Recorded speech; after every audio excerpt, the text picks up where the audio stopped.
Boas-vindas ao podcast do Ponto de Performance. O nosso bate-papo hoje é sobre comunicar com autenticidade e empatia. É possível encontrar um jeito de falar que reflita quem a gente é e, ao mesmo tempo, faça o outro se sentir visto. E quando isso acontece, a conversa deixa de ser troca de palavras e vira conexão real. O título desse episódio é um dos top 10 nos pedidos que eu recebo das aulas e no canal do Ponto de Performance também, lá pelo YouTube. Aliás, se você não segue a gente, Ponto de Performance. Como comunicar com autenticidade e empatia é a forma mais expansiva para um outro termo técnico, inteligência emocional. Então a gente vai com ele, beleza? Inteligência emocional é um dos termos mais procurados em todos os buscadores há mais de uma década. Em parte, isso foi alavancado pelos livros Inteligência Emocional, do Daniel Goleman, que popularizou o conceito, inclusive, Agilidade Emocional, da Susan David, e Inteligência Emocional 2.0. O fato é que, ano a ano, a inteligência emocional deixou de ser um diferencial para se tornar um marcador de credibilidade, em todas as circunstâncias, para todas as pessoas. No contexto da comunicação, a inteligência emocional é a capacidade de reconhecer o próprio estado interno, regular o impacto emocional na voz e ajustar a mensagem para que o outro compreenda sem ruídos. Na fala, a inteligência emocional orienta a forma como lidamos com as tensões, como estruturamos nossas ideias e como nos conectamos com quem está do outro lado. Ser emocionalmente inteligente ao se comunicar não é suavizar tudo, é combinar clareza com humanidade. A fala emocionalmente inteligente mantém firmeza sem agressividade, traduz e evita ambiguidades. Eu abro muito esses temas com vocês no Oratória de Performance, nosso treinamento completo de comunicação e oratória. Quando falamos com inteligência emocional, conseguimos expressar ideias com autenticidade, reduzir conflitos antes que eles se instalem, criar confiança imediata, transmitir autoridade sem parecer impositivo e aumentar o engajamento em apresentações, vídeos e conversas profissionais. Na newsletter que eu soltei para vocês pelo Substack, também no artigo que está no blog do Pop, eu falei sobre 4 pilares da inteligência emocional pela comunicação. Expliquei para vocês que a teoria é muito linda, clara e faz todo sentido. E mencionei também que o grande desafio começa de verdade quando a gente tenta aplicar isso no dia a dia, porque isso envolve variáveis como ambiente, pressão, maturidade emocional e, claro, a cultura organizacional. E aqui vale um ponto importante. A cultura que eu menciono existe mesmo que a empresa seja só você. O eu-presa também tem valores, tem normas, tem formas de decidir. Com isso em mente, fica muito mais fácil entender os 4 pilares que sustentam a inteligência emocional na sua fala. O primeiro deles é a consciência emocional, ou seja, identificar o que você sente antes de abrir a boca. Pessoas que se comunicam mal geralmente falam de impulso, você já reparou? Agora, as pessoas que dominam esse pilar sabem nomear emoções e entender como elas afetam o tom de voz, a velocidade da fala e as escolhas de palavras. Se esse ponto deixou você refletindo, eu listei alguns sinais para você identificar se está usando a consciência emocional da melhor forma possível. Vamos lá. Você percebe o seu corpo acelerando e escolhe respirar antes de responder. Você nota que está irritado ou irritada e segura para não falar no modo defensivo. Você entende se a empolgação está atropelando as suas frases. Gabaritou? Espero que sim, hein? Vamos para o segundo, a autogestão. Identificar a emoção é fundamental. Mas só isso dá no mesmo que ter plantas na sala e todo dia passar por elas e dizer ou pensar, você depende de água, né? Pois é, mas nunca regar as plantas. Você entende? Não adianta. Só saber não adianta. Uma vez que você identifique a sua emoção, precisa regular essa emoção e isso exige habilidade. A autogestão não é reprimir sentimentos, é escolher a melhor forma de expressá-los para não comprometer a sua mensagem.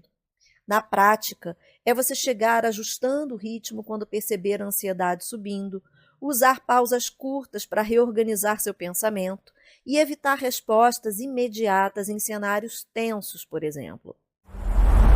O terceiro pilar que eu considero importante é a empatia aplicada à fala. A empatia é a capacidade de perceber o que o outro sente e ajustar a sua forma de se comunicar para acolher essa experiência. Ou seja, sabendo que a mensagem chegará ao outro lado, você adapta a sua fala para que esse lado se sinta considerado, não confrontado.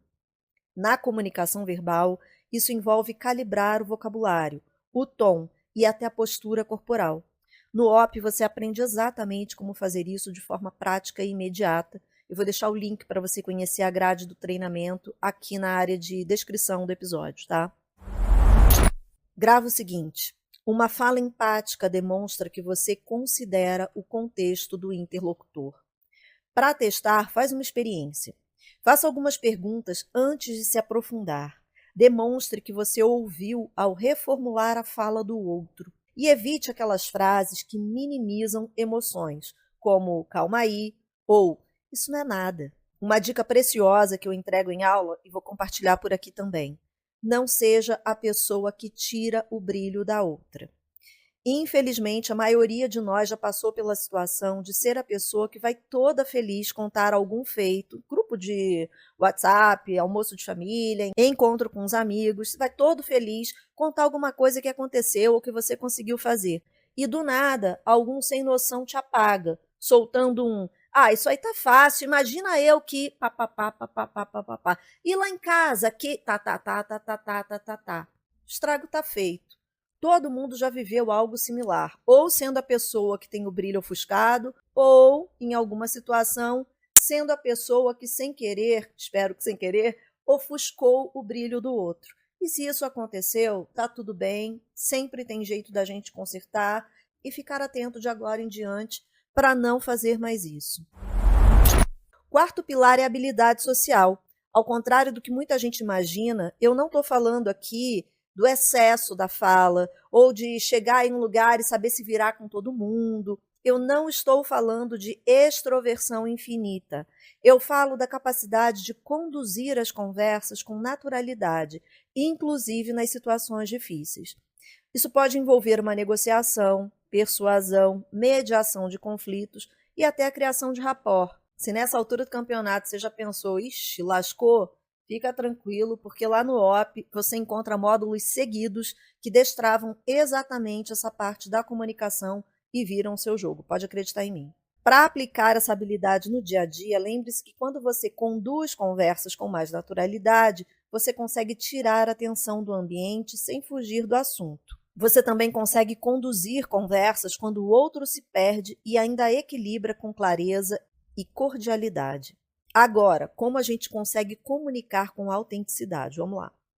O princípio do caminho é compreender que autenticidade não significa falar tudo sem filtro. E muita gente se enrola aqui. Ser autêntico na comunicação significa alinhar o seu discurso com a sua intenção e o seu comportamento. Pessoas autênticas têm comunicação mais memorável. Elas parecem mais confiáveis porque eliminam ruídos internos antes de falar. Práticas simples que eu trouxe para você colocar em ação desde agora e conseguir treinar a sua comunicação com mais autenticidade. Fale a partir de experiências e não de argumentos genéricos. Evite florear demais, diga o essencial. Demonstre convicção com postura. Olhe firme, voz estável, pausas conscientes. Use histórias reais que mostrem quem você é. Penúltimo tópico do nosso bate-papo de hoje é a comunicação com a empatia. A empatia pode ser percebida tanto pela forma como pelo conteúdo. É um conjunto composto por tom, ritmo, escolha de palavras, escutativa e intenção. Você exerce uma comunicação mais empática com estratégias aplicáveis no seu dia a dia. Anota aí. Em dúvidas difíceis, valide primeiro. Por exemplo, entendo porque isso te incomoda. Substitua julgamentos por curiosidade. Troque o "você sempre faz isso" por "me ajuda a entender o que aconteceu desta vez". Pode ser em tom de pergunta ou de afirmação, você escolhe. Mostre que o outro tem espaço. Frases como "me conta mais" costumam abrir portas e demonstram interesse. Agora a gente vai juntar autenticidade e empatia sem perder a firmeza. Algumas pessoas tropeçam porque acreditam que empatia enfraquece a autoridade. Outras temem parecer frias demais se forem muito diretas. A solução está no equilíbrio entre a emoção e a clareza. Trouxe alguns exemplos práticos também. Uma frase sem inteligência emocional sairia assim: já falei que isso está errado. Agora, com a versão da inteligência emocional. Eu quero te mostrar um ponto que precisa de ajuste para funcionar melhor. Frase sem inteligência emocional. Você não está entendendo o que eu estou dizendo. A versão com inteligência emocional. Talvez eu não tenha me explicado bem, eu vou reformular. Frase sem inteligência emocional. Isso não é problema meu. E a versão com inteligência emocional. Eu vou te ajudar até onde eu posso e aí eu mostro para você o próximo passo, tudo bem? Percebe que a mensagem ficou firme? Ela permanece firme. O que mudou foi a forma com que eu falei. E isso é o que preserva o relacionamento. Levando para o nosso cenário de vídeos, de apresentações, a inteligência emocional fica ainda mais evidente. Ela aparece no ritmo, no olhar e na capacidade de manter serenidade diante dos imprevistos. E foi ouvindo as queixas de vocês que eu incluí como bônus 2 módulos essenciais sobre esse tema: oratória para vídeos e glossofobia, como superar o medo de falar em público. Eu não vou deixar vocês sem ponto de apoio aqui não, tá? Uma direção clara para você evoluir nessas boas práticas é a seguinte: controle o seu ritmo, evite atropelar frases por nervosismo, pausas estratégicas para reforçar momentos que são chave, tom de voz que combina convicção com leveza. A gente sempre tem que modular isso, entender quais são as partes altas da nossa frase, da nossa apresentação, do nosso módulo, sabendo aproveitar isso. Use sempre que possível uma linguagem simples e intencional. E a postura aberta, sem rigidez exagerada. Postura, nesse caso, gente, assim como os gestos, varia muito no contexto que você tem, o público que você tem e, sobretudo, a sua intenção, o seu objetivo de comunicação. Mas, no geral, quando nós temos uma postura receptiva, uma postura aberta, é muito mais fácil magnetizar a nossa audiência e trazer essa turma com a gente, mesmo que o tema seja delicado, mesmo que aquilo que você tem para dizer não vá agradar 100% da sua audiência. As pessoas percebem a diferença entre a sua disponibilidade, aquilo que você está transmitindo e a informação em si. Guarda isso, tá? Todos esses pontos que eu mencionei para você são atributos da comunicação não verbal e são importantíssimos no contexto geral da sua comunicação. Afinal, os seus sinais não verbais chegam antes das suas palavras. Quando a autenticidade e a empatia caminham juntas, cada palavra ganha sentido e cada conversa vira oportunidade real de conexão. Eu vou deixar o link para a oratória de performance para você conhecer a grade do OB aqui embaixo. Também deixarei os links do blog do Pop, caso você queira ter a experiência de leitura, e o link para você se inscrever na newsletter que rola pelo Substack, tanto a versão gratuita quanto a rampa, que é a versão para assinantes premium. Por lá, além de todo o conteúdo gratuito, eu entrego táticas e técnicas para vocês aplicarem no dia a dia, relacionados à comunicação, à oratória, produtividade e criatividade. Se você quiser contribuir com esse episódio, é só comentar aqui se ele te inspirou, se te deu alguma ideia diferente.